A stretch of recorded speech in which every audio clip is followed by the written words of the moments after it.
Hi, welcome everybody. It's 2 o'clock, and so we are again this week open for business.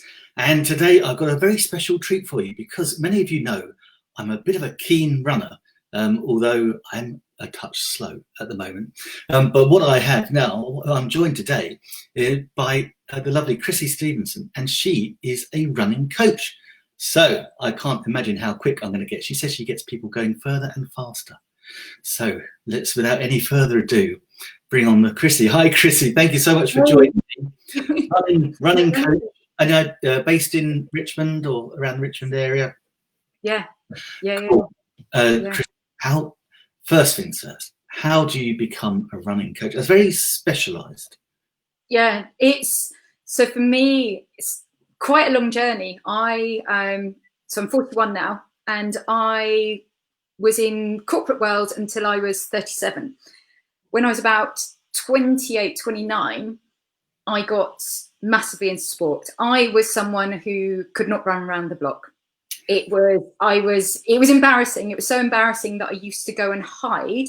If I ran from my parents' house, I would jog out their house and go down a little alleyway near their home and hide there until I felt that it would look as though I'd been running long enough.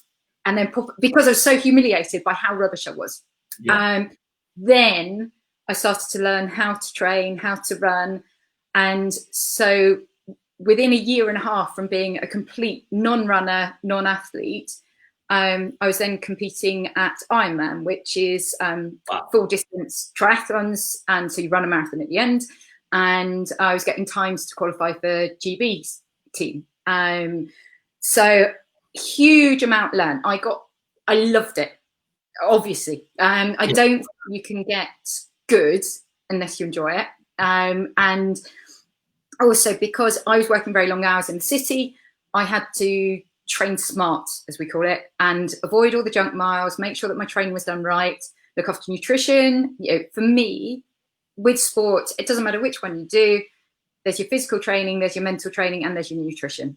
And all three of those strengthen your performance or cause it to crash. And so I went on that journey. And for me, it added so much to my life that I was like, I want to help other people do this. But I've been in corporate world for so long, I was too scared to leave. It took me 7 years to leave. And I was very fortunate that the guy I worked with said, this is your passion. We're going to do a round of redundancies again. Do you want your name to be on the redundancy list? And go and do this. And I think if I hadn't had that conversation with him, I'd still be in the corporate world. And so, that was the start. So then, knew all this stuff, but then I was like, right, okay, I need to go and get qualified. So got myself qualified because it's one of those things where I firmly believe you don't know what you don't know. Yeah. And so make sure that I got the best qualifications in nutrition and in personal training, and also for me, the psychology behind coaching is really important. So that was step one. Then I can't remember how long you've been self-employed. I was utterly naive about it. Utterly naive. And and I'm glad I was, because I wouldn't have done it otherwise. But I didn't know anything about marketing. I was not so naive about that. And so my first 9 months, I was doing bits here and there, but not enough to think, okay, I can make a living out of this. Yeah. Also sort of testing the water with what I was doing. I worked for some big organisations like eBay, worked with London Business School as well. And great fun. Loved it all. And then for me, we were chatting about this earlier, running gives so much to people mentally that I was like, right, this is what I want my core to be about, because of how it makes people feel, like what it gives to people's lives. And so then I started focusing on the run coaching.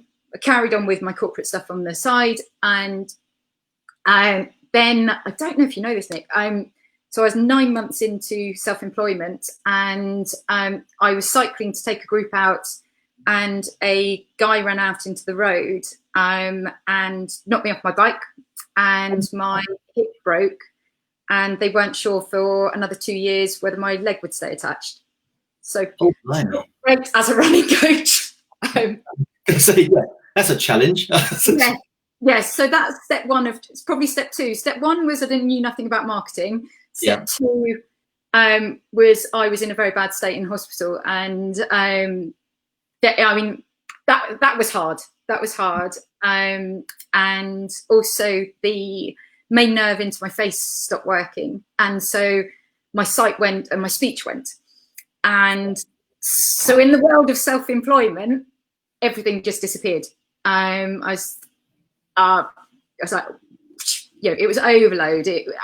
Really, really tough time. And of course, being self-employed, I didn't get the sick pay. And because it was so early on in my journey, I didn't have the insurance against it, because my income was all over the shop at that point. Still had my mortgage. And so really, really tough time. And also there was no guarantees as to when I'd get better with anything. No. So can I ask you, so how long, I mean, that's the thing when when you're just starting out and you do trunk up, you just don't expect something as traumatic and life-changing as that. So how long were you actually incapacitated for? So so I wasn't allowed to walk for 3 months. And then after that, I could start putting a bit of weight down on one foot, and then started to learn to walk again. And my speech and sight, they probably for about a year, they were triggering on and off. So they were awful for ages, lots of horrible drugs. And like for me, one of the really cruel things was that this eye wouldn't shut. And so you learn stuff about your body. It's an ocular muscle. And so when it's relaxed, it's open. And so because the nerve signals weren't functioning to the eye, it stayed open. So you tape it shut. Oh, wow. But it would try and open up under the tape if this eye was open. And so I could hold it shut. Otherwise you go blind if you don't blink. But I wasn't allowed any weight on my leg. So I needed both hands on the crutches. And so they said, we're really worried about your hip and we don't know if it's going to bind back. So no weight whatsoever on that leg. You must have your weight. And I was like, right, well, I can't risk going outside because I can't be on both hands on crutches and one hand here. So, sort of to add to the, this is a tough time, I then couldn't leave home, which, you need mental stimulus when everything's falling apart. Yeah. So it was bumpy ride. And so there was, the accident was November, probably about March time, things were improving. And then it's just a real gradual build from there. And that was then when I was fortunate that one of my runners got in touch. She got in touch. My sight didn't go and speech didn't go immediately. That happened a couple of weeks later, but they think the accident was the trigger for it. And she got in touch and she was saying to me, oh, Chrissie, I'm really sorry, I can't make training. And I was like, oh, nor can I. And she's like, apologising for not being able to meet me. And then I was just like, brain, kick in. What are you going to do? You have no income. You've got to try and rescue what you can. And I said to her, well, actually, you phoned me and I've just landed in hospital. One thing we could do is I could coach you online. And therefore, what I will do is I'll tell you what you should be doing for where your running is and where you want to get to. But I'll also be holding your hand virtually and keeping you accountable. Because I think there is a bit where people don't know what to do. And there is also a huge amount where if you look at social media, everyone's telling you what you should do. And you're like, which of those do you pick? You and they're all right. Yeah, you'll get a ton of information back. Then you've got to sift through what's right, what's wrong, what's good for you, I guess. 100%, 100%.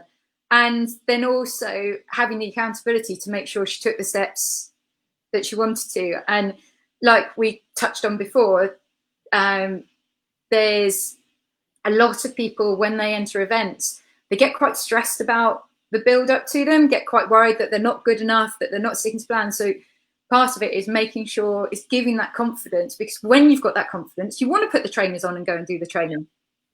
It's all very, very circular. So that started. And also the other part started was that when I could walk again, I started jogging again and eventually started running. And my running's never gone back to where it was, but I can run, so I'm happy. And some people said, oh, could you teach me to run? I see. Because that instilled the confidence, having gone from someone who couldn't walk to then running again.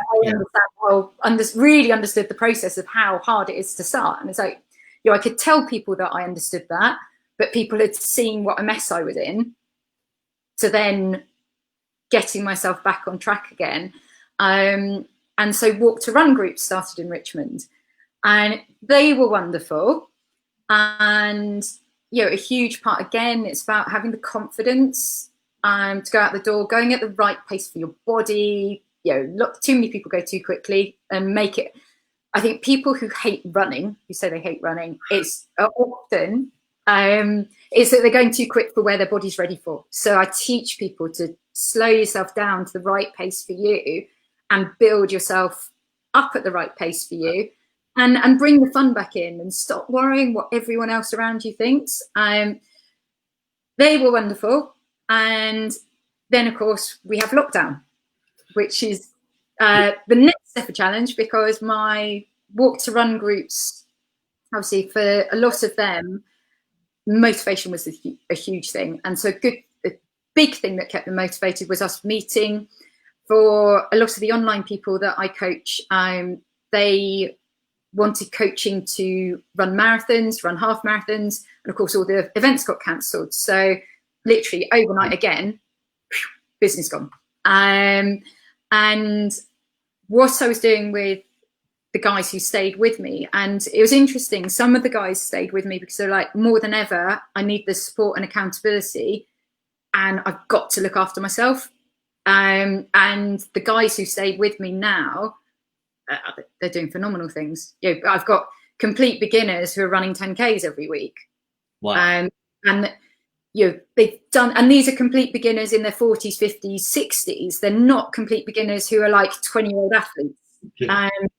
Do you know what I mean? It's I tend to look after, I think because of my age, and possibly because of my hip, I attract slightly older people. Old and infirm. Yeah.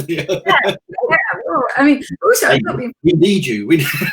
But like, your body is so different from a 20-year-old. It's if you're quite an active 20-year-old, you can chuck on a pair of trainers and run. Whereas, for the vast majority of us, by the time you get to 40, you've spent an awful lot of time in a bad posture.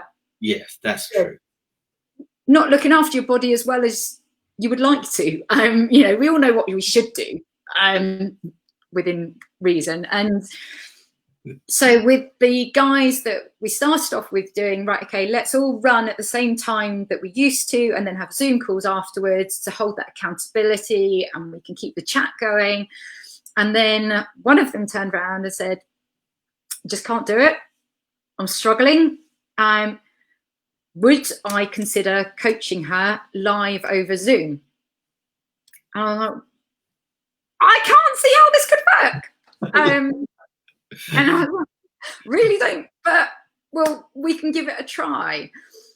And that is where the bonkers wonderful Zoom running started. And it has been nothing less than wonderful. So what we did, first one we did with video on, and then of course, I need you to see where you're running.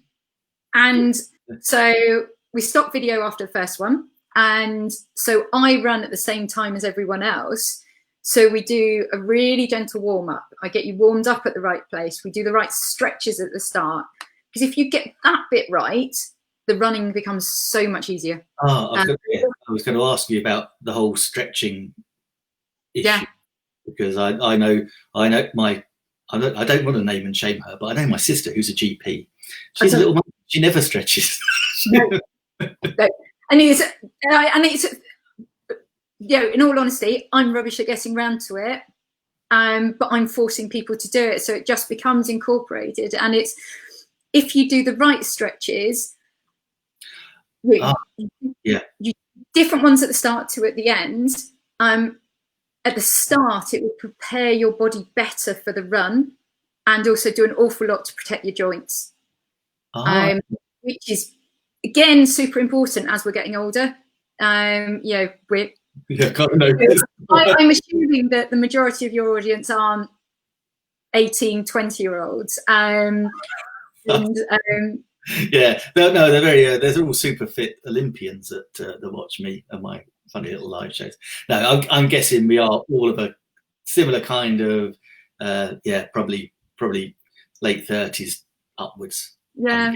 So, and it's a bit. I mean, even like when I trained seriously, I did that kind of stuff, and that was one of the elements that helped me get so good. I mean, obviously there was a lot thrown in. Yeah.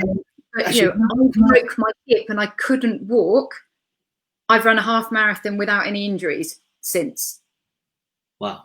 My tendons and ligaments were torn, broken, shredded apart. I've got pins in my hip. They weren't sure if my leg would stay attached for 2 years, and I can run a half marathon without injury because I do the right stuff. That's brilliant. And it's, I could still do an awful lot to correct my body, by the way. It's Can I ask how far, because it's runner questions, isn't it? It's like, well, how fast did you run? How fast do you run your half marathon? Only because I've got a killer story for a half marathon. Now, this one, I did an off-road one, and I've never done an off-road one before, and I think I was 2.5 in it.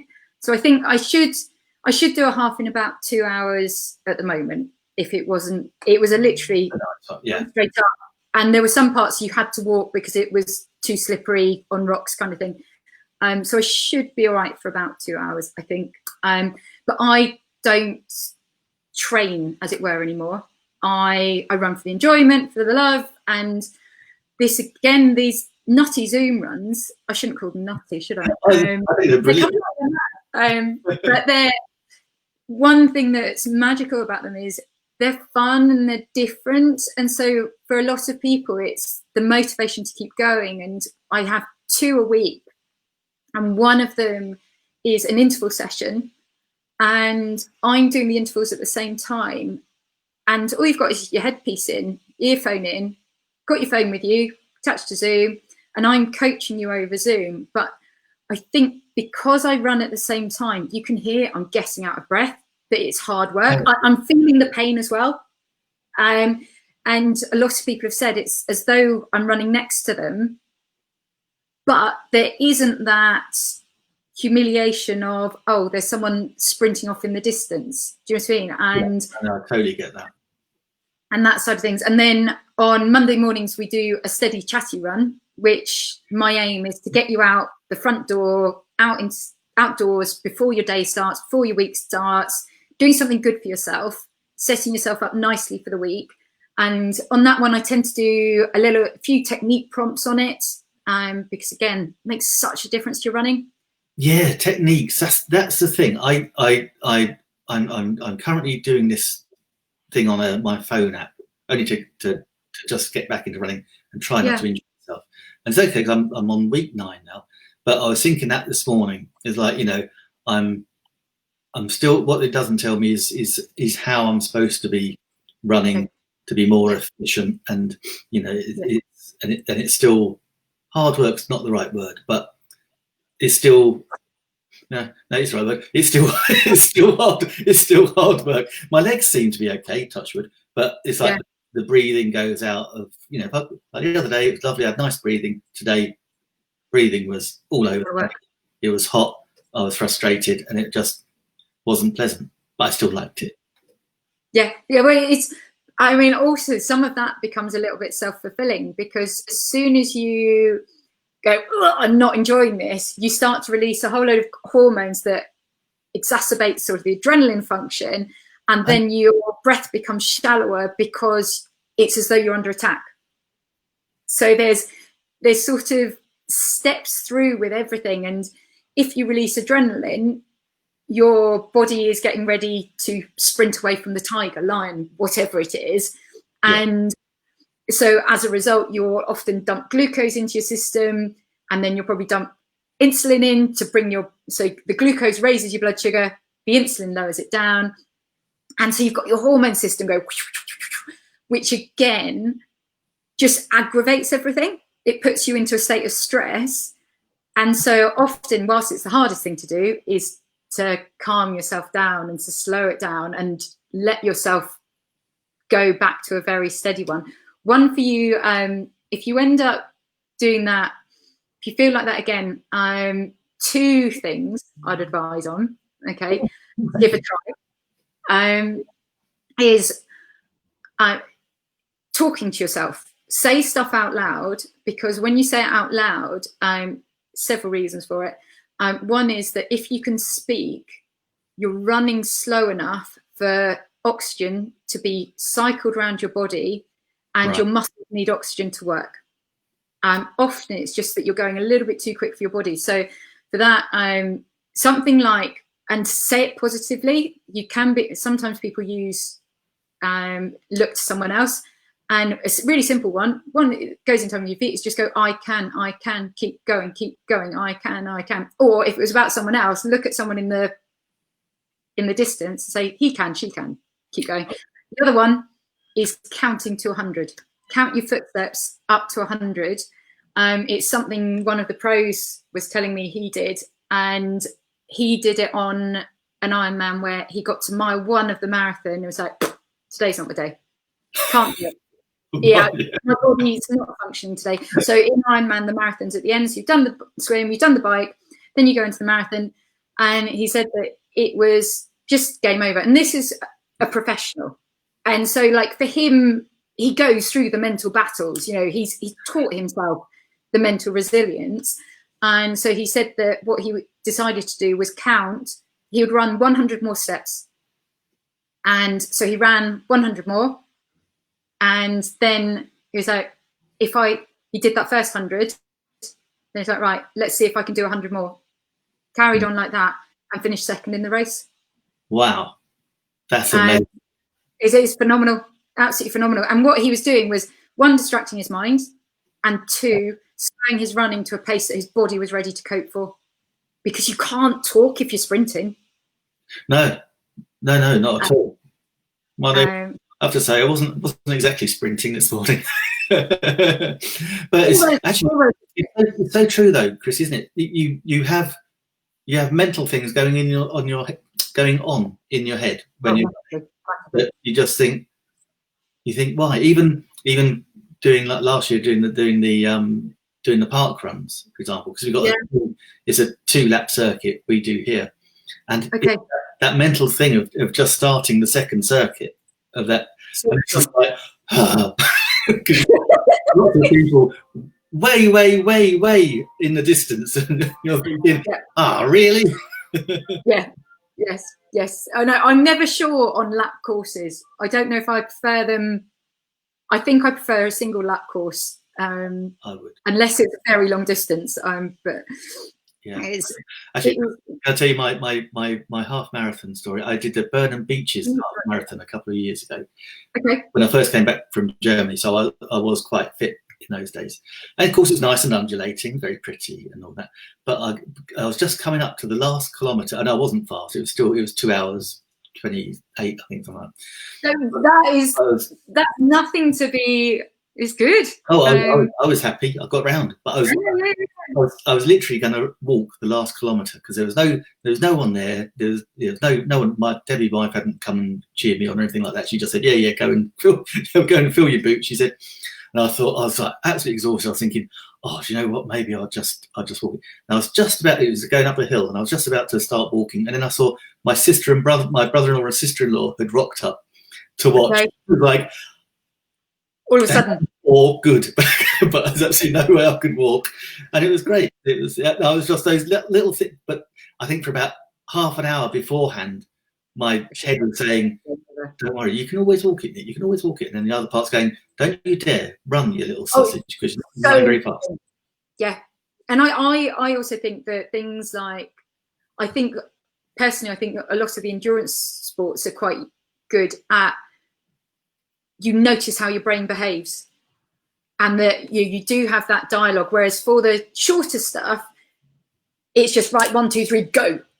Or with team stuff, it's the awareness of what everyone else is doing. So your mind's very busy. Whereas when you go into even a 5K, something where you're not sprinting, you've got all this chat going on in your head. And personally, I believe it builds up your mental resilience. You're learning that actually I can get over that bit, and I can push through and all the rest of it. It's but sometimes it's hard on your own, and so hence why the Zoom will be working. Can I ask? We'll come back to Zoom Run, but you glibly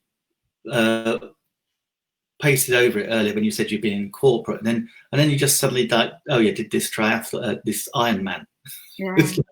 Like how on earth did you? Why did you think that was? Yeah. And B, how on earth do you start to train for that? Did you do little separate ones, or because I would love to do a triathlon, but that's where I've kept injuring myself, unfortunately. So. Okay. Well, so for me, I'd first heard of Ironman when I was early 20s, and one of my best friends was dating a guy who did them, and I was how on earth does a person do that? Like, you must just be born differently. I honestly thought that you were born differently. Yeah, must be. You must have a very different upbringing, but not even that. Physically, you must be so different to the person that I am. It was so beyond anything that I'd ever considered. And basically, where many moons later, what I did was I went out with a friend for a run. So obviously a swim, bike, run. Yeah. Mentally, I believed that running was the hardest, and that I could still swim. I didn't know at the time that I couldn't. I loved swimming as a kid, and I can swim in the sea without drowning. So obviously I'd be able to swim in a triathlon. Only a couple of miles. Yeah, come on. Yeah, I needed to learn a few lessons on that one. And then cycling, I was like, I think I'll be all right at that. And I was okay at cycling. And I went out for a run with a friend of mine, and we chatted. And we got home, and we'd been running for an hour and a half. And I was like, whoa, an hour and a half. And in my mind, that was how long a half marathon took. I had no idea that actually for a female, an hour and a half is pretty quick for a half marathon. Yeah. But in my mind, we didn't have Garmin watches. We didn't have GPS or anything like that at the time. We'd been out for an hour and a half, so we must have just run a half marathon. We probably ran 10K, about half the distance, but... And then so that happened that weekend. Then the next weekend, I went out for a bike ride. It was something that someone had said that they didn't believe I could do, and I was like, it was actually an ex-boyfriend. He said, "Oh, I don't. We should cycle to Brighton because it's too far for you." And I was like, "Well, why can't I just try?" And I was like, worst comes to worst, I'll get tired. I'll have food. I'll take my phone. Worst comes to worst, I phone a taxi and have to get a taxi home. And I know a lot of people who live from where I was living at the time down to Brighton. Someone will help me out. And so I cycled down to Brighton and back. And then I was like, well, actually, that was all right. And I was like, okay, hold on. Last weekend, you ran a half marathon. This weekend, you've cycled 70 miles and not noticed it. Those are the distances for a half Ironman. Why don't you enter one? And so I entered one, and unfortunately, it was full. Oh. And so I was then little miss. Oh, I can say to everyone, oh, I was going to do a half Ironman, but I couldn't because it was hot. And then 2 days later, I got a phone call at work to say someone's dropped out. You've got their position. Oh no. And I used to work in quite a strict is the wrong word, but you could hear a pin drop in my office. Oh, right. It was quite serious where we were, and I swore. I couldn't help it. System, and I genuinely think that, like, so with triathlons, they have cut-off points after the swim, after the cycle, after the run, effectively, mostly for safety reasons, because they want to make sure that they know that everyone's out the water, and after such a length of time, they can, if they haven't counted everyone who went in the water, they know that they need to get the safety guys out, and equally with the bikes to get them off the road by a certain time. But to me, that put a huge amount of pressure on me. Everyone I spoke to didn't think I could do it. They were, they weren't being malicious. They were just like, you don't do exercise. I mean, I don't do exercise. That's bonkers. You can't do it, blah, blah, blah. And I think it wasn't to prove them wrong, but it was that I was scared about missing the cut-off times. Gotcha. And then I learnt to train properly. I already knew, I had enough awareness about training to understand there are ways and means to train. It's the case of put on your trainers and go run if you want to get quicker or better. There are ways and means to optimize what your body's doing. And so I trained properly. And so I did my first half Ironman. That was 6 months later, and just loved it. So much fun, and undoubtedly best decision of my life, without a shadow of doubt. And like with the swimming, that is 90% technique. And so I just got very religious on how I was doing my training in the swimming, and then not be funny, I got very good because I was being quite dedicated in how I was going about everything. And I met people in that circle, and the guy I became really good friends with, he was friends with a lot of pros, and there was a group of probably about 15 of us, and I was apparently being ridiculed for only having done a half Ironman. And therefore, the step then came that I should go for a full, and it was phenomenal, absolutely phenomenal. It's, what a tough crowd. I mean, really, half Ironman is good. It's like that's more than they do in the Olympics, isn't it? That's so the Olympics is half of the half Ironman. So it takes a long time. I'd known about triathlon when I was in my early 20s, because I worked with a girl, Karen. I can't think what her surname was. And her and her husband, excuse me, he was an Ironman, and he'd done it in Hawaii. We're talking back in the late 80s now. And they were going to get married, and he said he wasn't going to marry anyone that wasn't an Iron woman. So she had to go and do her. I mean, she was crazily fit, Karen, and strong, and she did she completed the Ironman in Hawaii, and they got married out there, which was really cool. And cool. We used to see them, and I see their little triathlon mates, and they were all way fitter than me. So they're drinking, smoking. It's so interesting though, like how your fitness can jump. And like once I'd done the Ironman, I was like, well, it was so weird doing the marathon. That's the first marathon I'd ever run. And I could just keep going. I don't really need to stop right now. I could just keep running because she was just so fit. If you train right. But also it's one of those things again where like my job, we work such long hours that I had to train smart. I had to make the training sessions count, rather than, it wasn't a case of doing hours upon hours upon hours. And also after the Ironman, I then went more into bike racing. some of the girls there that I used to race bikes with, or used to train with, the hours that they put into their cycling, but they were like 10, 15 years younger than me and slower. And I was like, for the hours that you're doing, you would think that you were quicker than me, but you're not. And, and just because they weren't training right, they're feeling like to put the result onto Instagram, Strava, what have you, there's sort of this weird pressure to put on that you're doing all this training. And I was like, yeah, but you're exhausting your body and your body's not recovering enough. And so you're getting weaker and weaker and weaker rather than stronger and stronger. Yeah. So how do you do the smarter training then? Obviously, just give us a little because I like smart training.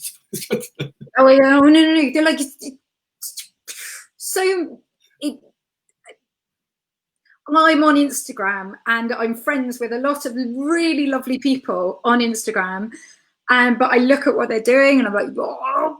If you're doing it for the love of being out, keep cracking on. But some of them get really frustrated that they're not getting quicker, and it's just, well, you're exhausting your body all the time. So huge thing is, number one, you probably heard this, the 10% rule. Don't increase anything by more than 10% 1 week to the next. Because you're so frustrating when you're starting afresh from an injury, isn't it? Oh, massively. But even like once you've got your stable base, again, no more than 10%. Your body can't. So when you do exercise, you actually damage your muscles, you tear your muscles, and then what happens is they bind back again as a bigger, stronger muscle. If you get the protein in and you let the recovery period start. Whereas if you start training before they've bound back stronger, you're then training on weak, torn muscles that don't function as well. And so therefore you won't get quicker, you won't get stronger because you're training on a tired body. Whereas if you let yourself recover, I see. Then your body you then train on a stronger base, and then you push that stronger base to a new level. And so things like, I'm sure you've heard of interval sessions where you do a hard effort, then recovery, hard effort, and recovery. For the majority of people, you at most want to do them once a week. And the rest of your training should be, 80% of training should be super easy. Super easy. Yeah. You should be able to breathe, talk comfortably. And that is, if you start doing that, then you'll see the change in your body. The vast majority of people don't do their slow enough, or their hard enough. And you've got the way your fitness works. You've got your cardiovascular system, and you've got an aerobic zone, anaerobic zone. Okay, your anaerobic is the really sprinty stuff. Your aerobic is your sort of steady state marathon running, or steady 5K, whatever steady is for you. And what a lot of people do is they work in the ground where they're utilizing both systems, so neither system gets developed well enough. And the system sort of your heart works is a bit like a balloon. You can pull it from the outside to stretch it, or you blow it up from the inside.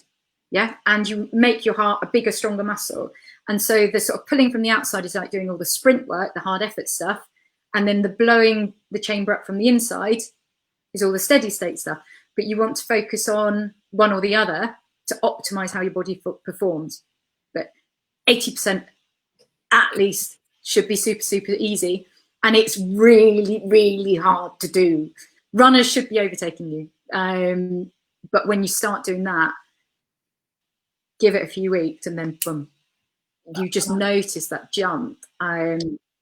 It's a hard discipline to get into, but it's certainly what I used way back when. And then I speak to the English and athletic coaches a lot, and it's still the most effective, to our understanding today, it is still the most effective way to train.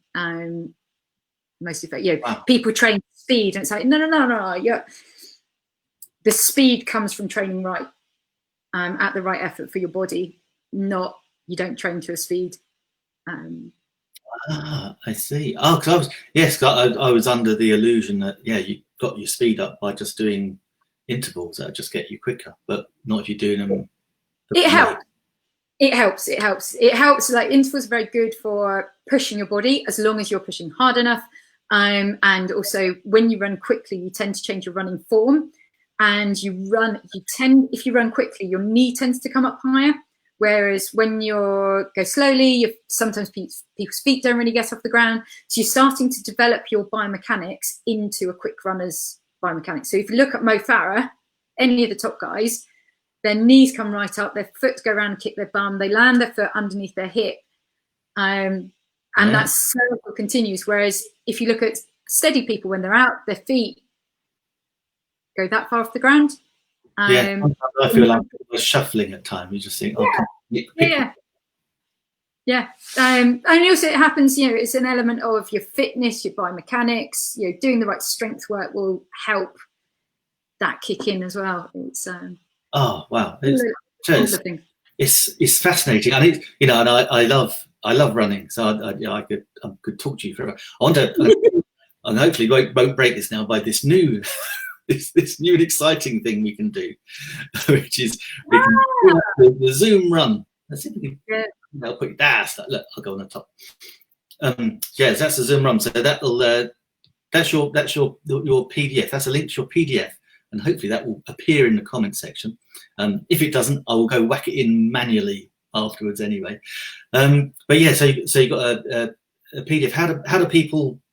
How do people tap into your Zoom run, join you? That's a nice thing, of course, as well, is that obviously they don't have to be local to you, so they can be anywhere. Yeah, we had a guy from Australia on this morning. Oh, wow. Australia, which is very cool. Very cool. So he was like, oh, well, actually, I'll have finished work as you guys are starting your day. So that will be a really nice way for me to finish my Monday. So that worked well. So basically what happens is in that PDF, there's a link to come and give it a try. So all you have to do is click on the link and then let me know if you'll be with us on a Monday evening or a Wednesday morning or Wednesday evening. So Monday mornings is the steady chatty run. Wednesday evenings is the interval session. And if you are considering joining the intervals, what I do want to say is please don't panic about them. We warm up gently and I build you up properly so that you can go into it. And basically click on the link there. And I'm also, with these, I support, I don't know if you've heard of Campaign Against Living Miserably. Oh, no, don't know that one. So they're a wonderful organisation, and they were set up in sort of recognition that, oh gosh, what's the proportion? Something as scary like 85% of male deaths under 45 are caused by suicide. So they try to address that and help guys. Their focus is slightly more on that than other parts, but phenomenal organisation. And so the Zoom runs supports that as well. And basically, you come and give it a try. Click on the link, and what will happen is you'll get an email from me with the link to join. Join in.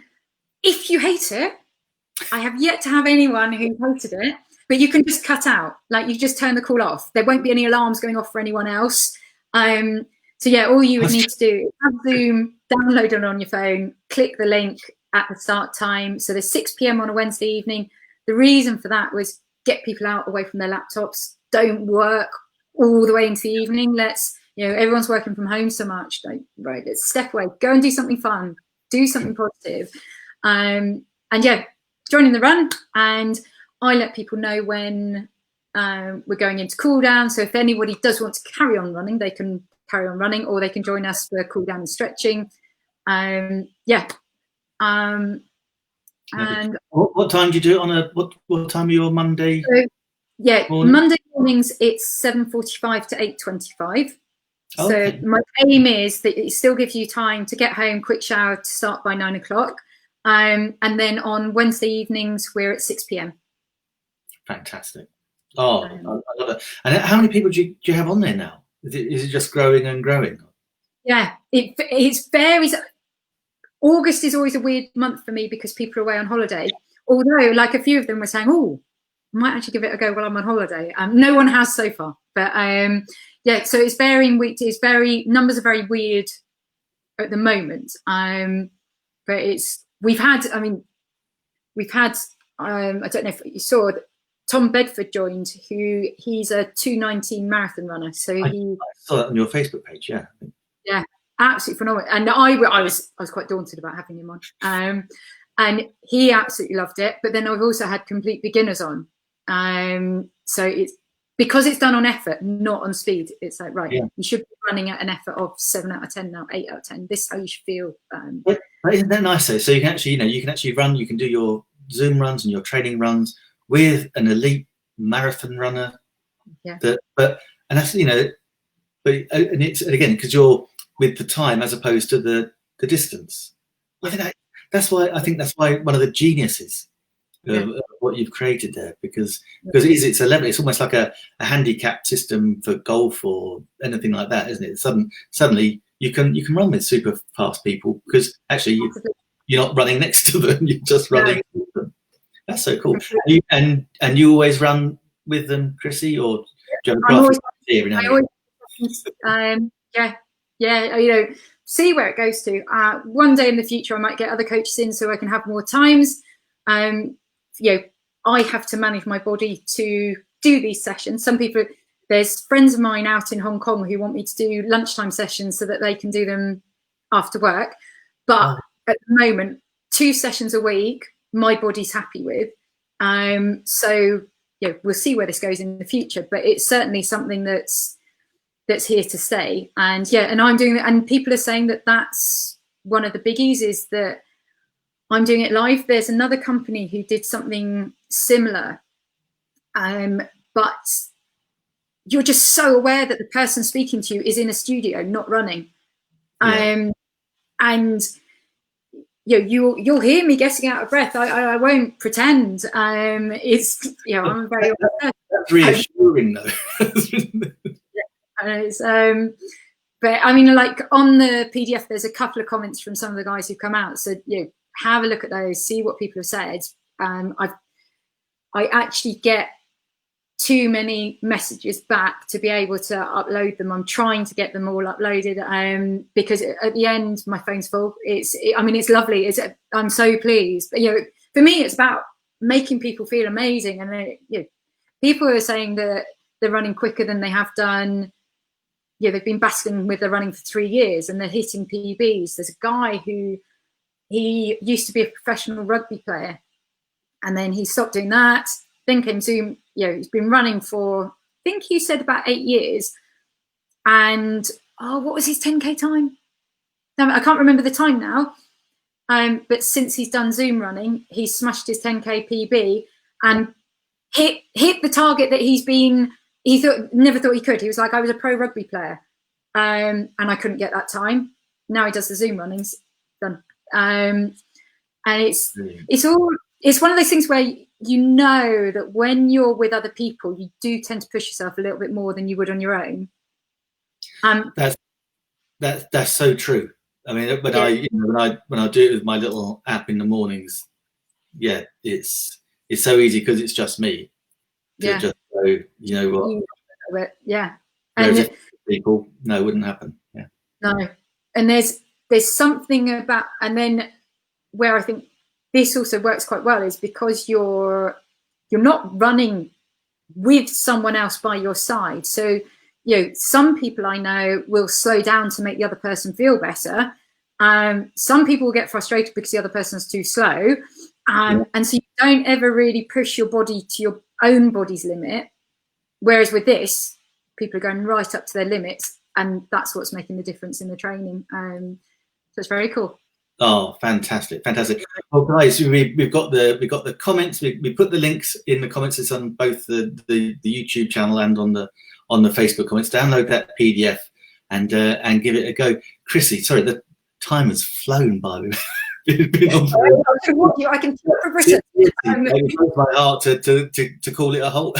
It's just like you're so knowledgeable, and it just your passion just shines through on the camera. Like I'm so happy. found this because I think it works. Like, it's really good for people. It's really cool. Cool. So, well, listen, thank you so much for sharing your time. I'm going to say, you're more than welcome to come on and tell us more afterwards. I think there's plenty more to tell. But for now, Chrissie, thank you so much indeed, and have a phenomenal rest of the day, everybody. Download that PDF, and we'll see you again tomorrow with more Open for Business. Take care. Lovely. Cheers.